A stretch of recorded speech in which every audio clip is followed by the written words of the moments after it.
July 8-നാണ് കൊല്ലം കേരളപുരം സ്വദേശിനിയായ വിഭജിക മണിയനെയും മകൾ ഭൈരവിയെയും തൂങ്ങി മരിച്ച നിലയിൽ കണ്ടെത്തിയത്.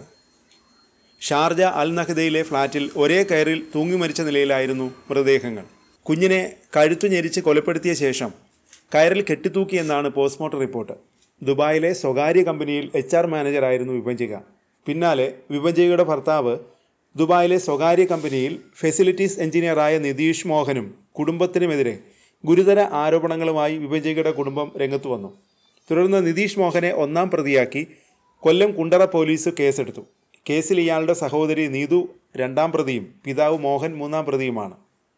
കഴിഞ്ഞ ദിവസം ഭർത്താവിനും കുടുംബത്തിനുമെതിരെ ഗുരുതര ആരോപണങ്ങൾ ഉന്നയിച്ചുകൊണ്ടുള്ള വിഭജികയുടെ ആത്മഹത്യാക്കുറിപ്പ് സോഷ്യൽ മീഡിയയിൽ പ്രത്യക്ഷപ്പെട്ടു. പിന്നീട് ആ പോസ്റ്റ് പിൻവലിച്ചു. വിഭജിക ഭർത്താവിൻ്റെ വീട്ടിൽ നേരിട്ട ശാരീരിക മാനസിക പീഡനം വിവരിക്കുന്നതാണ് ആത്മഹത്യാക്കുറിപ്പ്. ഗർഭിണിയായിരുന്നപ്പോൾ പോലും വിഭജികയ്ക്ക് ക്രൂര പീഡനമേൽക്കേണ്ടി വന്നു. വിഭജികയുടെ കഴുത്തിൽ ബെൽറ്റിട്ട് മുറുക്കുകയും മർദ്ദിക്കുകയും ചെയ്തു. മാത്രമല്ല വീട്ടിൽ നിന്ന് ഇറക്കി വിടുക പോലും ചെയ്തു. കുഞ്ഞ് ജനിച്ച ശേഷവും ഭർത്താവിൻ്റെയും വീട്ടുകാരുടെയും പീഡനം തുടർന്നു. കുഞ്ഞിന് അസുഖം ബാധിച്ചിട്ട് പോലും ആശുപത്രിയിൽ എത്തിക്കാൻ നിതീഷും സഹോദരി നീതുവും സമ്മതിച്ചില്ല. എന്ന് മാത്രമല്ല വിഭജികയെയും കുഞ്ഞിനെയും മുറിയിൽ പൂട്ടിയിട്ടുവെന്നും ബന്ധുക്കൾ ആരോപിക്കുന്നു. അതിനിടെ പീഡനം അസഹനീയമായപ്പോൾ നാട്ടിലേക്ക് മടങ്ങാനും വിഭജിക ശ്രമം നടത്തി. കുഞ്ഞിൻ്റെ തിരിച്ചറിയൽ രേഖകൾ ഉൾപ്പെടെ നിതീഷ് കൈക്കലാക്കി. വിഭജികയും കുഞ്ഞും നാട്ടിലേക്ക് പോകുന്നത് നിതീഷും കുടുംബവും തടയുകയാണ് ചെയ്തത്. വിഭജികയുടെ ആത്മഹത്യാക്കുറിപ്പും ശബ്ദ സന്ദേശവും ലഭിച്ചിട്ടുണ്ടെന്നാണ് ബന്ധുക്കൾ പറയുന്നത്. നിതീഷിൻ്റെ സ്വഭാവ വൈകൃതങ്ങൾ തെളിയിക്കുന്ന വീഡിയോകളും ഫോട്ടോകളും ലഭിച്ചിരുന്നതായും ബന്ധുക്കൾ പറയുന്നു. നിതീഷ് സ്ത്രീകളുടെ അടിവസ്ത്രം ധരിച്ചു നിൽക്കുന്ന ഫോട്ടോയും ബന്ധുക്കൾക്ക് ലഭിച്ചിട്ടുണ്ട്. അതിനിടെ വിഭജികയുടെ മുടി മുറിച്ചിരുന്നു.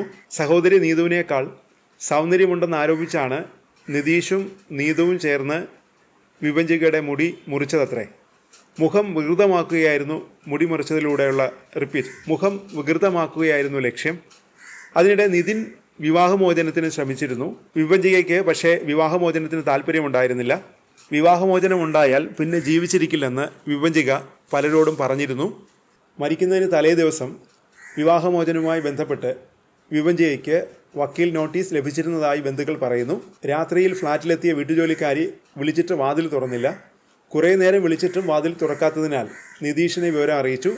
നിതീഷ് എത്തി വാതിൽ തുറന്നപ്പോഴാണ് വിഭജികയെ മരിച്ച നിലയിൽ കണ്ടെത്തിയത്.